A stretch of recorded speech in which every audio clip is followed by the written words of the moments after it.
नमस्कार, बड़ी खबर बड़ी बहस में आपका स्वागत है। आपके साथ मैं हूं रम सिद्दीकी। मध्य प्रदेश की अमरवाड़ा विधानसभा सीट पर होने वाले उपचुनाव में कांग्रेस एक बार फिर से पिछड़ती हुई नजर आ रही है। कांग्रेस पार्टी अभी तक प्रत्याशी का चयन नहीं कर पाई है, जबकि भाजपा ने अपने प्रत्याशी का नामांकन भी दाखिल करवा दिया है। इसी तरह बीना, बुदनी और विजयपुर विधानसभा में भविष्य में चुनाव होना तय माना जा रहा है और कांग्रेस रणनीति बनाने का दावा भी कर रही है। लेकिन चुनावी जमावट में भाजपा ही बाजी मार जाती है। तो आज बात होगी कि कांग्रेस आखिर ऐन वक्त पर क्यों पिछड़ जाती है और भाजपा आगे क्यों निकल जाती है। देखिए उससे पहले एक रिपोर्ट। अमरवाड़ा में उपचुनाव का बिगुल बज चुका है। बीजेपी ने अपना उम्मीदवार घोषित कर दिया और प्रत्याशी कमलेश शाह ने मुख्यमंत्री डॉक्टर मोहन यादव, प्रदेश अध्यक्ष बीडी शर्मा की मौजूदगी में लाव लश्कर के साथ शक्ति प्रदर्शन कर अपना नामांकन भी दाखिल कर दिया। वहीं कांग्रेस पार्टी अपने उम्मीदवार का चयन भी नहीं कर पाई है। ये बात खास इसलिए है क्योंकि 2023 में हुए विधानसभा चुनाव में भी कांग्रेस का यही हाल था, जहां बीजेपी आचार संहिता लगने के पहले ही अपने उम्मीदवार की लिस्ट जारी करती रही। वहीं कांग्रेस अंतिम मौके तक इंतजार करती रही और आखिरी मौके पर टिकट का वितरण किया था। विधानसभा चुनाव में उन्हें बड़ी हार का सामना करना पड़ा था। हालांकि जिस अमरवाड़ा में उपचुनाव होना है वो सीट विधानसभा में कांग्रेस के खाते में गई थी, लेकिन यहां से कांग्रेस विधायक कमलेश शाह के भाजपा में शामिल होने से उपचुनाव हो रहा है। भाजपा से अब कमलेश शाह ही उम्मीदवार है। अमरवाड़ा में मतदान 10 जुलाई को होना है। नामांकन प्रक्रिया शुरू हो चुकी है और कांग्रेस अभी उम्मीदवार ही तलाशने में जुटी है। जीतू पटवारी लगातार ये कहते हुए नजर आ रहे हैं कि टीम बहुत सक्रियता से काम कर रही है, लेकिन चर्चा ये भी है कि इस सीट पर सिर्फ कमलनाथ ही आखिरी फैसला लेंगे। यही वजह है कि सभी कांग्रेस नेताओं की नजरें कमलनाथ पर टिकी हुई है। अमरवाड़ा विधानसभा सीट पूर्व सीएम कमलनाथ के गढ़ रहे छिंदवाड़ा में आता है, इसलिए यहाँ होने वाले उपचुनाव पर प्रदेश भर की निगाहें हैं। गोंगपा का इस क्षेत्र में वर्चस्व है। कांग्रेस को उम्मीद थी कि वो गोंगपा से हाथ मिलाकर मजबूत प्रत्याशी खड़ा करेगी, लेकिन गोंडवाना गणतंत्र पार्टी ने यहां देवरान भलावी को उतार साफ कर दिया कि उनका उम्मीदवार अलग मैदान में उतरेगा। ऐसे में अब कांग्रेस के सामने धर्म संकट के हालात हैं। कांग्रेस के तमाम बड़े नेता जिन नामों पर चिंतन कर रहे हैं उनमें महेश धुर्वे, चंपालाल कुट्रे, गणेश दास, रिटायर्ड डीएसपी रामनारायण परतेती और नवीन मरकाम के नाम सामने आए हैं। कुल मिलाकर कांग्रेस के प्रदेश अध्यक्ष जीतू पटवारी नाम फाइनल करने तमाम बड़े नेताओं से चिंतन मंथन कर रहे हैं, लेकिन कई कांग्रेसियों का कहना है कि अभी कमलनाथ का इस मामले में कोई रिएक्शन सामने नहीं आया है। कमलनाथ किसी नाम को सामने लाएंगे तो कांग्रेस नेताओं को उनकी बात माननी ही पड़ेगी।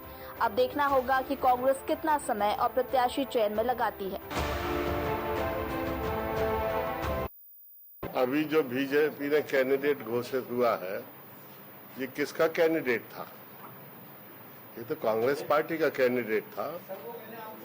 अभी कांग्रेस में गए, बीजेपी में गए, इनको 4 दिन ही तो हुए। तो ये ऐसा चुनाव होगा अमरवाड़ा का और बाकी 3 चुनाव बुधनी को छोड़कर, जिसमें दोनों उम्मीदवार कांग्रेस के चुनाव लड़ेंगे। ये उम्मीदवार भी कांग्रेस का है जो बीजेपी ने घोषित किया है, और अब हम उम्मीदवार कांग्रेस का ओरिजिनल उम्मीदवार घोषित करेंगे। ये कैसी एक राजनीतिक विडंबना है और कैसी राजनीतिक संस्कृति है, और हम किस दिशा में जा रहे हैं, ये चुनाव उसका घोतक है कि जिस चुनाव में दोनों उम्मीदवार कांग्रेस के होंगे।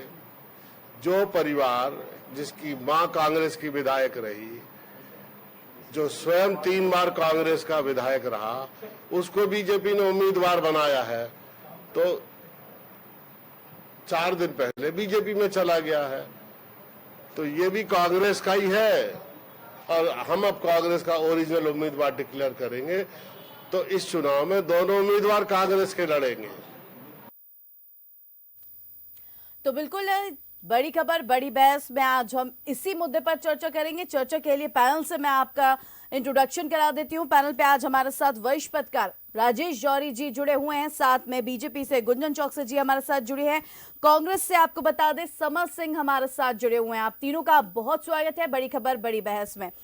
राजेश जी, सबसे पहला सवाल आपसे यही, क्योंकि जिस तरीके से देखा जाए विधानसभा चुनाव में भी हमने देखा, लोकसभा चुनाव में भी हमने नतीजे देखे, और अब ये उपचुनाव क्या कहते हैं? देखिए ये उपचुनाव निश्चित ही बहुत ही दिलचस्प होगा, क्योंकि जिस व्यक्ति ने सही, अभी जो इससे पहले आपने रिपोर्ट दिखाई उसमें जो कांग्रेस के नेता कह रहे थे वो सही कह रहे थे, लेकिन कि कांग्रेस से उनकी माता जी रही हैं, उनका परिवार के लोग रहे हैं और अब वो बीजेपी से लड़ेंगे।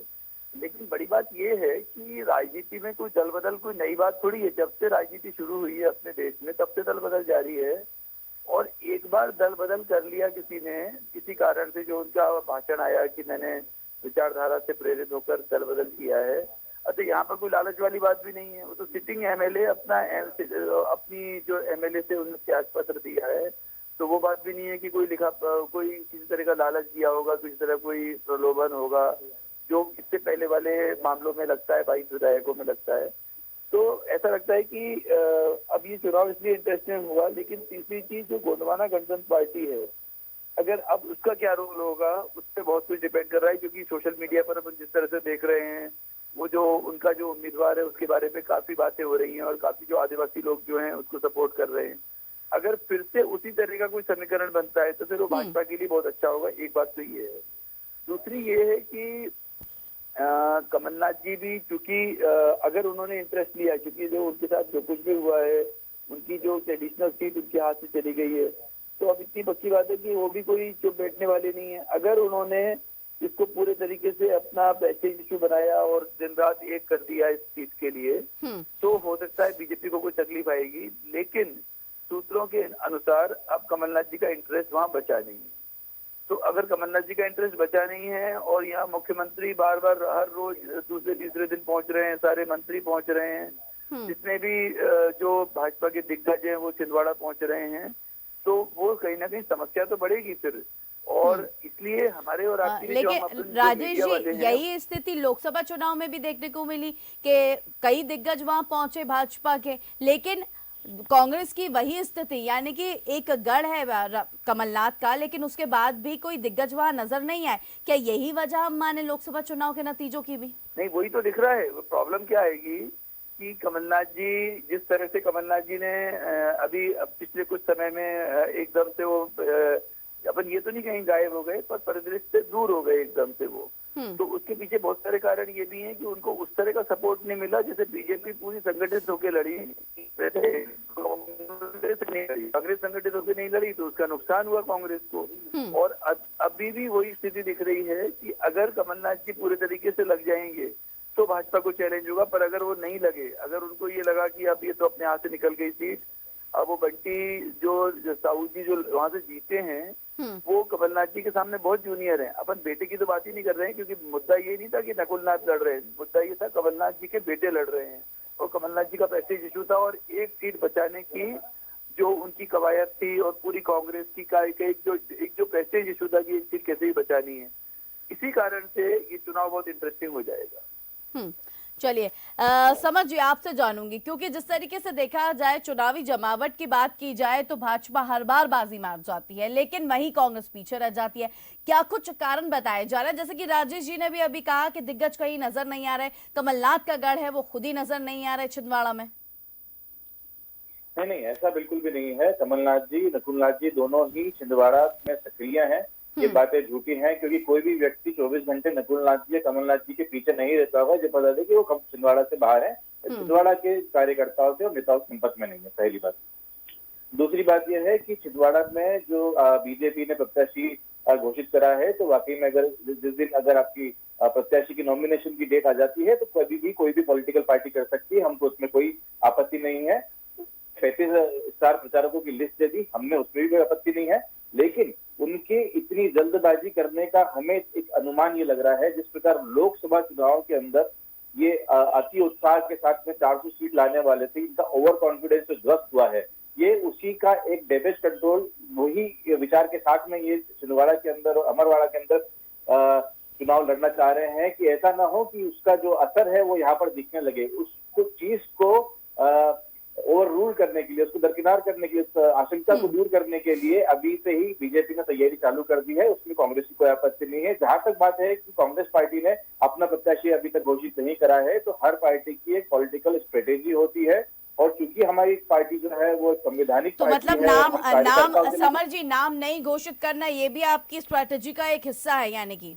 देखिए, अब ये तो उस शीर्ष नेतृत्व तो बता पाएगा। मैं इस चीज के लिए यहाँ पर प्रतिबद्ध नहीं हूँ कि मैं कोई नाम यहाँ पर मैं घोषित कर सकूं। मैं सिर्फ पार्टी की बात जो मुझे पता होती है मैं आपसे पहुंचाने का कार्य करता हूँ। ठीक है। तो मुख्यतः यह है कि हम एक लोकतांत्रिक पार्टी है और इंटरनल कॉन्स्टिट्यूशन हमारी जो पार्टी का है उसके तहत ही हम किसी अच्छे उम्मीदवार का चयन करेंगे जो पार्टी को जीत दिला सके वहां पर, और ऐसी फांसीबाजी ताकतों से लड़ने की क्षमता रखता हो, पहली बात। दूसरी बात, अमरवाड़ा के चुनाव में हम बहुत आशान्वित हैं कि वहां पर अगर मेरी जानकारी गलत नहीं है तो लोकसभा चुनाव में अमरवाड़ा जो सीट है विधानसभा है, वहां से 15,000 वोटों की इनको लीड मिली, मतलब 15,000 वोट कुल मिले हैं बीजेपी को। तो आप इसी बात से भी वो लगा सकते हैं कि अमरवाड़ा ये एक बीजेपी के जो किला हुए या बीजेपी के जो पतन का कारण जो है और शुरुआत ये अमरवाड़ा उपचुनाव से होने जा रही है, ये हम लोगों को ज्ञात होना चाहिए। चलें, गुंजन जी आप क्या कहेंगी? सुना आपने अभी समर जी को। देखिए, ये चुनाव जो होता है ये भारतीय जनता पार्टी और कांग्रेस में यही फर्क है। कांग्रेस सिर्फ अपने फायदे के लिए चुनाव लड़ रही होती है और सिर्फ कुर्सी और सत्ता को हासिल करने की नीयत से, और भारतीय जनता पार्टी के लिए चुनाव एक अवसर है जहां वो जनता के बीच हो, जनता की सेवा के लिए उपलब्ध हो। और भारतीय जनता पार्टी ने जितनी भी विकास के कार्य किए हैं हर वर्ग के लिए, चाहे महिला सशक्तिकरण का काम हो, गरीब कल्याण का हो, किसान कल्याण का हो, युवा उत्थान का हो, या हर क्षेत्र के लिए जिस तरह काम किए हैं पिछले 20 वर्षों से, आज मध्य प्रदेश का पूरा प्रारूप अगर बदला है तो भारतीय जनता पार्टी के कार्यकर्ताओं ने बदला है, और जिसका प्यार और समर्थन जनता ने वापस दिया है। जी सुनूंगी समर जी, पहले गुंजन जी से कमेंट ले लूं मैं। जी गुंजन जी आप अपनी बात पूरी करिए। विधानसभा चुनाव की बात हो या लोकसभा का, जिस तरह आज हम सबके सामने रिजल्ट आ चुका है कि कैसे इस बार लोकसभा में भी पूरी 29 के 29 कमल की माला भारतीय जनता पार्टी के कार्यकर्ताओं ने पहनाई है केंद्र में, और आज फिर श्री नरेंद्र मोदी जी प्रधानमंत्री के रूप में पूरे देश में आए हैं। ये दर्शाता है कि जनता जनार्दन जानती है कि विकासवाद का काम जो कर रहा है वो भारतीय जनता पार्टी कर रही है, और परिवारवाद को आगे बढ़ाने का काम जो कर रही है वो कांग्रेस कर रही है। बेटे बचाओ का जो काम कर रही है वो कांग्रेस कर रही है, और इसीलिए छिंदवाड़ा में 45 वर्षों का रिकॉर्ड टूटा है, और ये रिकॉर्ड तोड़ने का काम किसी ने किया है तो जनता जनार्दन ने किया है, क्योंकि जनता अब समझ चुकी है कि सिर्फ और सिर्फ एक कुर्सी और सत्ता के लालच में ये कांग्रेस से आगे बढ़ती जा रही है। विभाजन की रणनीति के अलावा आज तक कांग्रेस ने कुछ नहीं किया है, कभी धर्मों के नाम पे, कभी तुष्टीकरण की राजनीति, कभी जाति के नाम पे, अब ये रंगों के नाम पे भी भारत की जनता को विभाजन की जो कोशिश कांग्रेस की है ये पूर्ण रूप से विफल हो रही है। और मध्य प्रदेश तो इसका एक एग्जाम्पल है कि यहाँ से कांग्रेस का सफाया हो चुका है, और जो थोड़ा बहुत बचा है वो पूर्ण रूप से खत्म हो जाएगा। जो रिजल्ट हम सबके सामने विधानसभा में थे, लोकसभा में थे, वही हमें उपचुनाव में भी देखने को मिलेंगे। चलिए राजेश जी आपसे जानूं, क्योंकि जिस तरीके से देखा जाए दोनों ही दलों ने आदिवासी बहुल्य क्षेत्र को साधने का प्रयास किया, आदिवासियों को साधने का प्रयास किया, लेकिन कहीं ना कहीं कांग्रेस विफल भी रही नजर आया हमें। छिंदवाड़ा जहां का कमलनाथ का गढ़ माना जाता है उसके बाद भी वहां से पिछड़ी। जी एक कमेंट आपसे राजेश। भाजपा ने आदिवासियों के मामले में एक मास्टर स्ट्रोक खेल लिया था असल में, राष्ट्रपति द्रौपदी मुर्मू जी को राष्ट्रपति बनाकर। फिर अभी देखिए उड़ीसा के चुनाव हुए, उड़ीसा में फिर से उन्होंने वही मास्टर स्ट्रोक खेल लिया। तो बात ये हो रही है कि, लेकिन फिर भी देखिए उसके बावजूद भी भाजपा से आदिवासी उस तरह से उतने स्ट्रांग बॉन्ड नहीं बन पाया है। छिंदवाड़ा की क्या स्थिति है वो एक अलग बात है, पर मालवा निमाड़ में अभी भी वो जो स्थितियां है ना वैसी नहीं है बिल्कुल, क्योंकि जो जयस के आने की वजह से और उधर उसकी वजह से कुछ ना कुछ कहीं ना कहीं आदिवासियों से उस तरह का बॉन्ड बन ही नहीं पाता है भाजपा का जैसा बनना चाहिए। लेकिन ये है कि जो आदिवासी वाली बेल्ट में आप बता रहे हैं जो बीजेपी को फायदा हुआ है वो इन्हीं दोनों बातों का हुआ है। इसके बाद फिर क्या हुआ कि जो पेसा एक्ट की बात हुई थी, जो पेसा एक्ट का जो देखा जाए तो पेसा एक्ट के बारे में अभी अपन जैसे बहुत सारे लोगों को मालूम ही नहीं है, लेकिन देखा जाए तो आदिवासियों का एक तरह से सेल्फ रूल उस इलाके में होने, जैसे दार्जिलिंग की स्थिति है, जो अभी लेह में लेह वाले चाह रहे हैं, लेह लद्दाख में, उसी तरह की स्थिति पेसा एक्ट में काफी पावर्स हैं उन आदिवासी पंचायतों को कि वो अपने आदिवासियों का जो एजेंडा है, आदिवासियों के हितों के लिए, उनके अधिकारों के लिए वहाँ पे कर सके। हालांकि कांग्रेस भी उसको क्लेम करती है कि कांग्रेस का भी उसमें योगदान है पेसा में, पर क्योंकि पेसा शिवराज जी के टाइम पे यहाँ लागू हुआ था। हालांकि दिग्विजय सिंह जी ने भी एक बार जब ये विधानसभा चुनाव के समय उन्होंने घोषणा की थी कि ये तो कांग्रेस का ही विचार था ये पेसा एक्ट का। तो ये जो 2-3 पॉइंट हैं, इससे कहीं ना कहीं भाजपा आदिवासियों के वोटों को साधने में कामयाब हो चुकी है। अब लेकिन जो इस बार का चुनाव है, अब चूंकि सिर्फ एक ही चुनाव है और एक ही चुनाव है, सारे के सारे लोग, चाहे वो आदिवासी संगठनों के लोग हो, चाहे कांग्रेस के हो, चाहे भाजपा के हो, चाहे वे सारे दल जो कि कांग्रेस को सपोर्ट करते हैं, इंडी गठबंधन के लोग हैं, वो सब लोग अमरवाड़ा पे ध्यान देना चाहेंगे, अमरवाड़ा पे पूरा फोकस करना चाहेंगे, क्योंकि उनके लिए सवाल ये सीट से, विधानसभा पे कोई फर्क नहीं पड़ना है एक सीट से, लेकिन विधानसभा पे फर्क ना पड़ते हुए भी भाजपा के मॉरल पे फर्क पड़ेगा। और अगर कांग्रेस अगर समझ लीजिए हार भी जाती है तो कांग्रेस को इतना नुकसान नहीं है, लेकिन भाजपा हार जाती है तो भाजपा को ज्यादा नुकसान है। ठीक है, समर जी क्या कहेंगे आप, क्योंकि आदिवासी 2019 में हमने देखे थे नतीजे के क्या थे, लेकिन अब जो नतीजे सामने आ रहे हैं, चाहे वो विधानसभा चुनाव हो, चाहे लोकसभा चुनाव हो या आने वाले उपचुनाव हो। देखिए, मैं आपको वही बात बताना चाह रहा हूँ कि जिस प्रकार से नुपुर मैडम ने कहा कि बहुत विकास किया है, अगर मैं इनसे 5 विकास के कार्य पिछले 20 सालों में मध्य प्रदेश के लिए बता दूंगा तो इनका मुंह बंद हो जाएगा।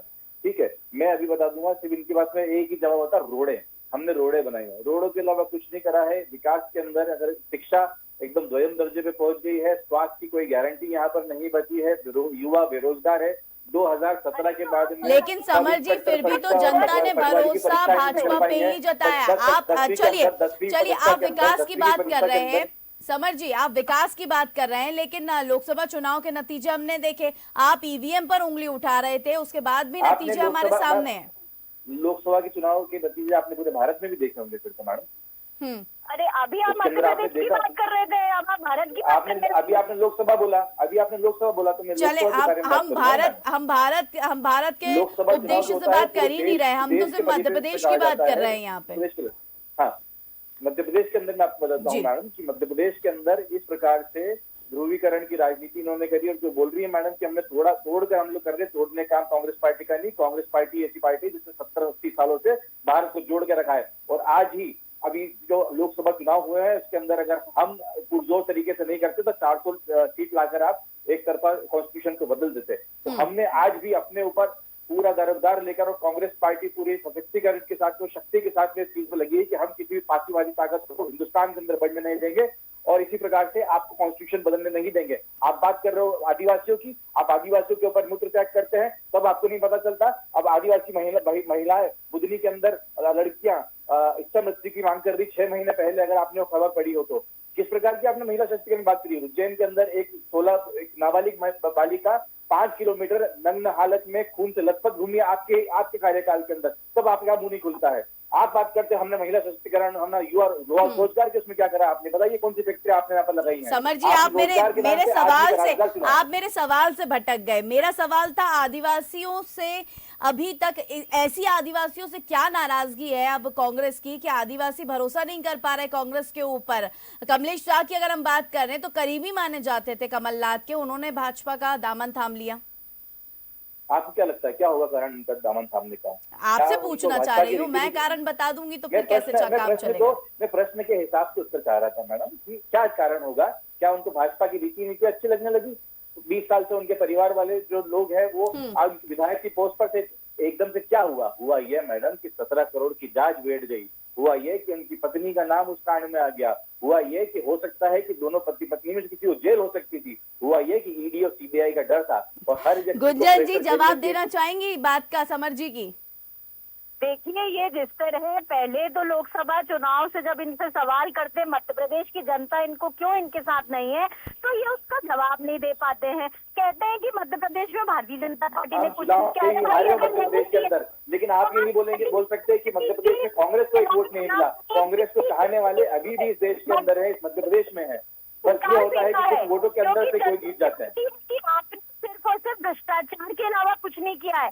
आज 20 साल से आपकी अगर आपकी उम्र 40 साल की होगी तो 20 साल से आपकी अगर आपकी उम्र देखा जाए 40 साल की है तो आपके पास 20 साल से तो आपकी बीजेपी की सरकार है, तो 20 साल से आपके शिवराज सिंह चौहान मतलब भ्रष्टाचार कर रहे थे। नहीं बोली थी, अब आप डेकोरम मेंटेन करें। वैसे मुझे उम्मीद नहीं है कांग्रेस से डेकोरम मेंटेन करने की, क्योंकि जिस पार्टी के पास चाल चरित्र नहीं है तो मैं उससे ये डेकोरम मेंटेन करना उनके प्रवक्ताओं से उम्मीद भी नहीं रखती हूँ।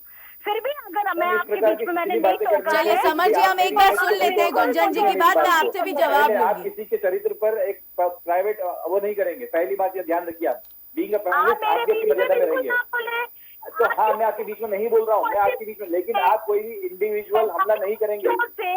चले इंडिविजुअल हमला नहीं किया है समर जी, इंडिविजुअल हमला नहीं किया है, पार्टी की बात कर रही हैं गुंजन जी। पार्टी बोला है। हम एक बार गुंजन जी की बात सुन लें। समर जी, हम गुंजन जी की बात सुन लें, मैं आपकी बात भी जरूर सुनूंगी। जी गुंजन जी, आप अपनी बात कंटिन्यू रखें, फिर समर जी की बात सुनूंगी।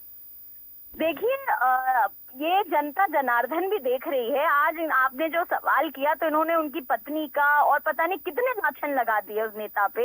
यही दर्शाता है कि यही इनकी नीति और नीति रियत इनकी यही चल रही है कि जो इनके साथ नहीं खड़ा है। आज आप बताएं, इन्होंने ये कभी जवाब नहीं दिया कि 45 वर्षों में छिंदवाड़ा के लिए क्या कोई और कार्यकर्ता ने काम नहीं किया?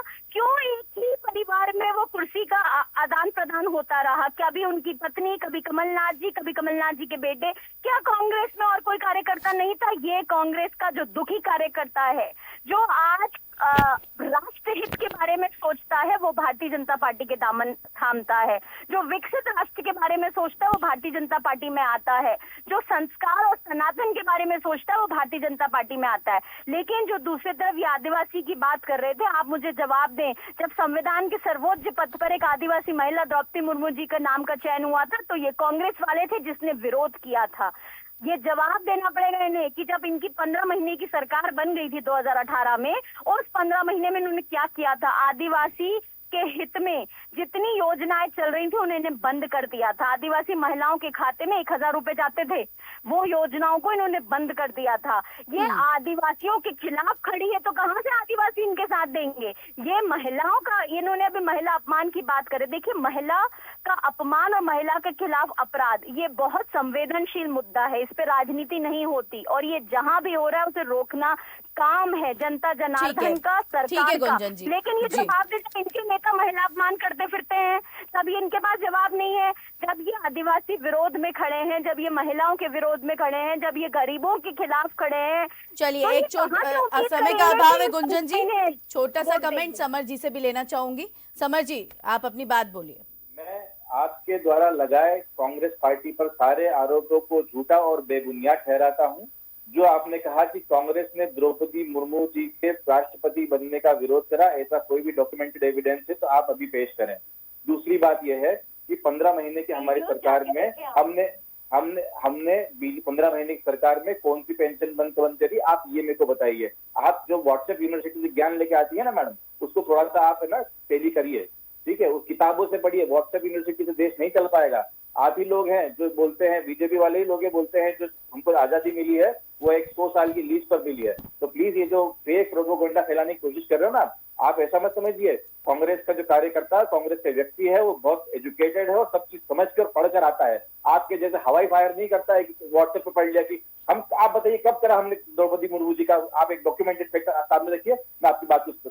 आप दूसरी बात कर रहे हैं महिला सशक्तिकरण की। महिला सशक्तिकरण की अगर मैं बीजेपी ही की बात करूं तो आपके हमारी पहलवान महिलाओं के साथ जो दुराचार हुआ है वो पूरे भारत में देखा है। आप बात कर रहे हैं महिला सशक्तिकरण की, तो जो चरित्र आपका प्रदेश में है वही आपका देश में भी है। तो आप कोई बहुत अच्छा कार्य नहीं कर रहे हैं। 2000 में आपको बात बोलना रह गया था, उस समय 2017 के बाद से अभी तक सब इंस्पेक्टर की परीक्षा नहीं की है। पटवारी की परीक्षा के अंदर घोटाला हुआ, उसकी जांच किए बिना लोगों को आपने एक ही सेंटर से 56 लोगों को पास किया गया जो कि बीजेपी के वरिष्ठ नेता का था, उसके ऊपर जांच नहीं हुई। लोग आपने उनको अपॉइंटमेंट लेटर पकड़ा दिया। आप किस प्रकार से इस देश को लूट रहे हैं, आपको इस बात का ध्यान रखना चाहिए। आपने एक पूरे युवा को 10 साल से जो बच्चा पढ़ाई कर रहा था उसके पूरे सपनों को आपने चकना शुरू कर दिया। जापान की परीक्षाएं नहीं निकल रही है। जहां तक की बात है आपकी एजुकेशन सिस्टम की, आप वोट पे एजुकेशन सिस्टम पे लेंगे ना कि छिंदवाड़ा में आदिवासी पे लेंगे, स्वास्थ्य सुविधा पे लेंगे ना, कि ये एक महत्वपूर्ण मुद्दे है मैडम और इसके ऊपर बात किया जाना चाहिए। 10वीं के अंदर 40% बच्चे फेल हो गए हैं। क्या सिस्टम है आपका? बताइए लाशों को ले चलिए, जाने के समय लिए का अभाव है, समय का अभाव है, आपको रोकना चाहूंगी लाशों को समझ ले जाने के लिए ठेलों का और कंधों का उपयोग करना पड़ा है, वो नहीं दिख रहा है आपको। आप राजनीति की बात कर रहे हैं, वो सनातन की बात कर रहे हैं, माननीय मोदी जी की बात कर रहे हैं। अरे मैडम, ये बातें व्हाट्सएप और स्टेज के लिए छोड़ दीजिए, यहाँ पर सब आप लोगों के बीच में आ रहे हैं तो काम करना पड़ेगा उसके लिए। चलिए ठीक है समर जी, बहुत शुक्रिया आपका। समर जी आपका भी, गुंजन जी आपका भी बहुत शुक्रिया, राजेश जी आपका भी बहुत शुक्रिया। तो मध्य प्रदेश के अमरवाड़ा विधानसभा सीट पर होने वाले उपचुनाव में कांग्रेस एक बार फिर से पिछड़ती हुई नजर आ रही है। जहां कांग्रेस पार्टी ने अभी तक प्रत्याशी चयन नहीं कर पाई है, वहीं भाजपा ने अपना प्रत्याशी का नामांकन भी दाखिल करवा दिया है। बड़ी खबर बड़ी बहस में आज हमने इसी मुद्दे पर चर्चा करी। चर्चा के लिए पैनल का बहुत शुक्रिया। आप देखते रहिए DNN न्यूज। नमस्कार।